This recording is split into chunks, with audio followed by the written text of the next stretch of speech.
Delhi car blast से जुड़े मामले में हर रोज नए नए खुलासे हो रहे हैं। फरीदाबाद टेरर मॉड्यूल और दिल्ली आतंकी हमले का सीधा कनेक्शन सामने आ गया है। गिरफ्तार आतंकी डॉक्टर शाहीन को लेकर नई जानकारी सामने आई है। वे एलटीटी की तरह भारत में जैश की महिला विंग कमांडर बनाना चाहती थी। उसके खौफनाक इरादों को जानकर हर कोई हैरान है। सरकार अब दिल्ली बम ब्लास्ट को आतंकी घटना मान चुकी है। अब जांच एजेंसियां भी इसी एंगल से जांच कर रही हैं। आतंकी डॉक्टर उमर और फरीदाबाद टेरर मॉड्यूल में अरेस्ट आतंकियों के तार जुड़ते हुए नजर आ रहे हैं। डॉक्टर बनकर आतंकी साजिश रचने वाले आतंकियों की कुंडली खंगाली जा रही है। इस बीच जैश की लेडी कमांडर डॉक्टर शाहीन को लेकर नए नए खुलासे हो रहे हैं। जी हां, आतंकी डॉक्टर शाहीन की कहानी अब बहुत ज्यादा दिलचस्प हो गई है। दरअसल आपको बता दें कि न्यूज़ 18 इंडिया को मिली जानकारी के मुताबिक आतंकी डॉक्टर शाहीन श्रीलंका के एलटीटीई की तर्ज पर काम करना चाहती थी। उसके इरादे बहुत खतरनाक और खौफनाक थे।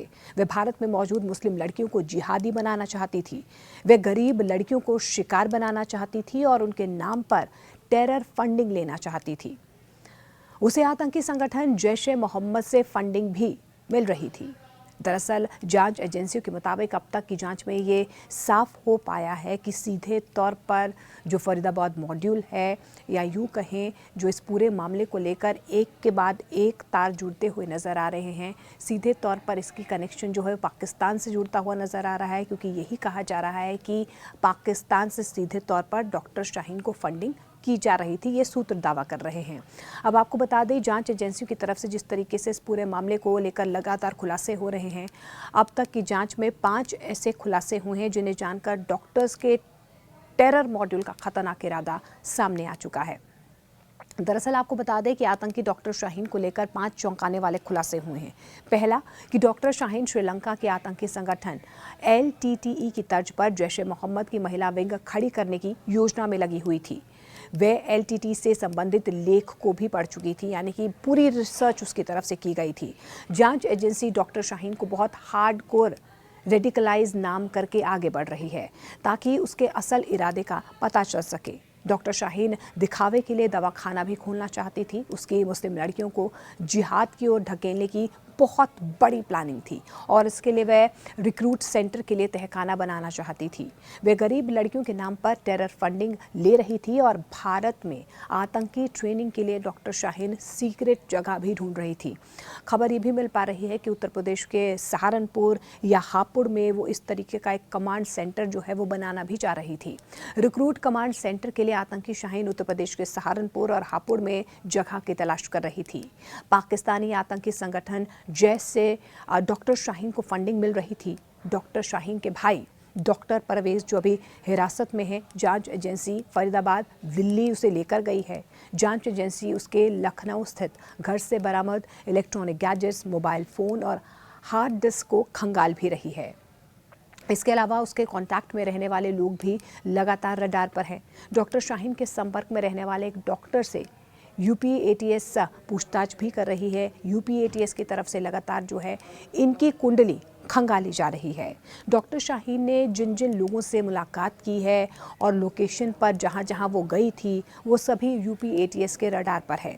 ऐसे में आने वाले वक्त में, दिनों में डॉक्टर शाहीन को लेकर, उसके नापाक इरादों को लेकर और भी बड़े खुलासे हो सकते हैं। डॉक्टर शाहीन के संपर्क में कितने लोग थे, उन्हें भी कहीं ना कहीं सामने लाया जा सकता है, क्योंकि एक के बाद एक नए किरदार जो हैं दिल्ली ब्लास्ट को लेकर सामने आ रहे हैं।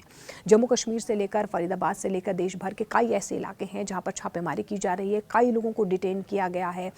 जम्मू कश्मीर में तो 500 ऐसी जगह है जहां पर सीधे तौर पर ये कहा जा रहा है कि छापेमारी जारी है। डिजिटल डॉक्यूमेंट्स जो हैं वो बरामद किए गए हैं, कुछ दस्तावेज़ बरामद किए गए हैं, कुछ लोगों को डिटेन किया गया है। व्यापक तौर पर एक बहुत बड़ा सर्च ऑपरेशन, ताबड़तोड़ एक्शन जो है वो अभी फ़िलहाल टॉप एजेंसीज़ की तरफ से लिया जा रहा है। लेकिन इस बीच डॉक्टर शाहीन को लेकर जो लगातार खुलासे हो रहे हैं वो अपने आप में चौंकाने वाले हैं।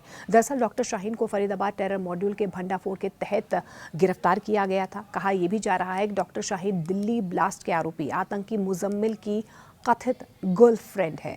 वे लखनऊ की रहने वाली हैं। उसकी उम्र 46 साल बताई जा रही है। घर वालों के मुताबिक वो बचपन से ही पढ़ाई में तेज थी। वे अपनी क्लास में टॉप करती थी। सरकारी स्कूल से शुरू हुई उसकी पढ़ाई ने उसे एक सफल MBBS डॉक्टर और प्रोफेसर बना दिया। उसने मेडिसिन के फील्ड में कई साल काम किया, स्टूडेंट्स को पढ़ाया और प्रैक्टिकल नॉलेज भी दी। इसके अलावा कई और खुलासे जो हैं शाहीन को लेकर सामने आए। लेकिन फरीदाबाद में क्या हुआ, दिल्ली ब्लास्ट से पहले आपको ये भी बता दें कि जिस तरीके से फरीदाबाद मॉड्यूल को बस्ट किया गया, डॉक्टर मुजम्मिल को वहाँ से गिरफ्तार किया गया, खासतौर पर जब डॉक्टर आदिल के जम्मू कश्मीर में गिरफ्तारी हुई, उनके पास से AK-47 बरामद हुआ, उसके बाद से कहीं ना कहीं ये एंगल जो है इसको तलाशने की कोशिश की, खंगाला गया और उसके बाद जम्मू कश्मीर पुलिस की तरफ से एक जॉइंट ऑपरेशन जो है हरियाणा में लॉन्च किया गया, खासतौर पर फरीदाबाद में, जहां बड़ी तादाद में विस्फोटक मिला है। इससे पहले क्या हुआ ये भी आपको हम समझा देते हैं। हरियाणा के फरीदाबाद में बड़ा खुलासा हुआ। जम्मू कश्मीर पुलिस की जांच के तार जब हरियाणा के फरीदाबाद पहुंचे तो पूरी दुनिया के होश उड़ गए।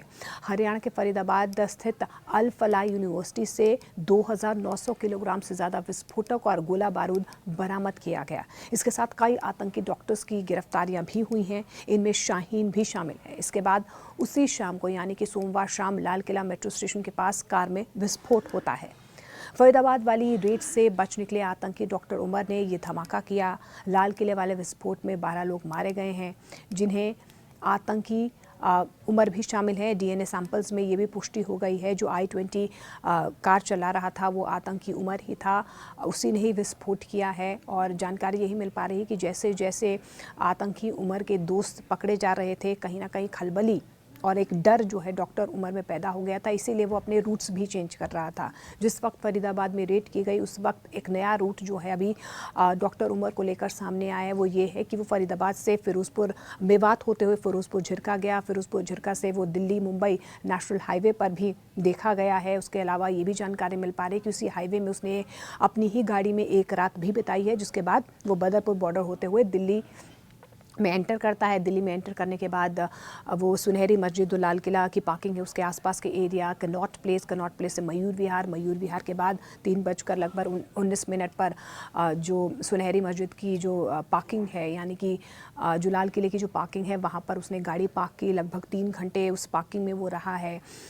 उस बीच क्या वो किससे मिला है, क्योंकि एक और उसकी एक्सक्लूसिव तस्वीर जो है वो सामने आई है, जिसमें वो एक मस्जिद के पास देखा जा रहा है। अब वो अंदर मस्जिद गया नहीं गया इस बात की पुष्टि नहीं हुई है। क्या वो वहाँ पर किसी से मिलने गया था, इस बात की भी अभी तक पुष्टि नहीं हो पाई है। लेकिन सूत्र यही दावा कर रहे हैं कि वो मस्जिद जाने के बजाय दरगाह में गया था। इसके अलावा एक पेट्रोल पंप में भी उसकी मौजूदगी देखी गई है। खबरें तो ये भी मिल रही थी कि क्या वाकई में डॉक्टर उमर के साथ कुछ और लोग भी गाड़ी में मौजूद थे, क्योंकि जिस तरीके से लाल कलर की इको स्पोर्ट को लेकर कल जो है लगातार हेडलाइंस बनती हुई नज़र आई। उसके बाद शाम को जो है फरीदाबाद में ही वो लाल कलर की इको स्पोर्ट गाड़ी जो है वो बरामद हुई है। वहाँ से भी एक शख्स की गिरफ्तारी हुई है, उससे भी पूछताछ की जा रही है। तो कड़ी दर कड़ी जो है जोड़कर इस पूरे मामले को लेकर अब खंगाला जा रहा है। इन तमाम कंपनी यानी कि डॉक्टर कंपनी की कुंडलीज को खंगाला जा रहा है। फरीदाबाद में विस्फोटकों की बरामदगी से डॉक्टर से जुड़े एक आतंकवादी नेटवर्क का पर्दाफाश हुआ है। खबरें तो ये भी मिल पा रही हैं, सूत्र ये भी दावा कर रहे हैं कि पहले इनका प्लान लाल किले पर 26 तारीख को कहीं ना कहीं ब्लास्ट का एक प्लान जो है इनकी तरफ से बनाया गया था। उसके बाद दिवाली पर भी धमाका करने का प्लानिंग जो है इनकी तरफ से बनाई गई थी। जब वो फेल हो गई तो उसके बाद जो है ये भी कहा जा रहा है कि दावा तो ये भी किया जा रहा है कि अयोध्या में राम मंदिर पर भी ये टारगेट करना चाह रहे थे, क्योंकि आपको याद होगा कि 6 दिसंबर को ही जो विवादित ढांचा है वो वहाँ पर ढहाया गया था। उसी को लेकर क्या कोई बड़ी प्लानिंग यहाँ पर डॉक्टर उमर और इसकी डी कंपनी कर रही थी, क्योंकि जो हैंडलर्स हैं वो सीधे तौर पर अब इनका तुर्की कनेक्शन भी सामने आया है। उकासा नाम का एक हैंडलर है जिसके बारे में जानकारी मिल पा रही है।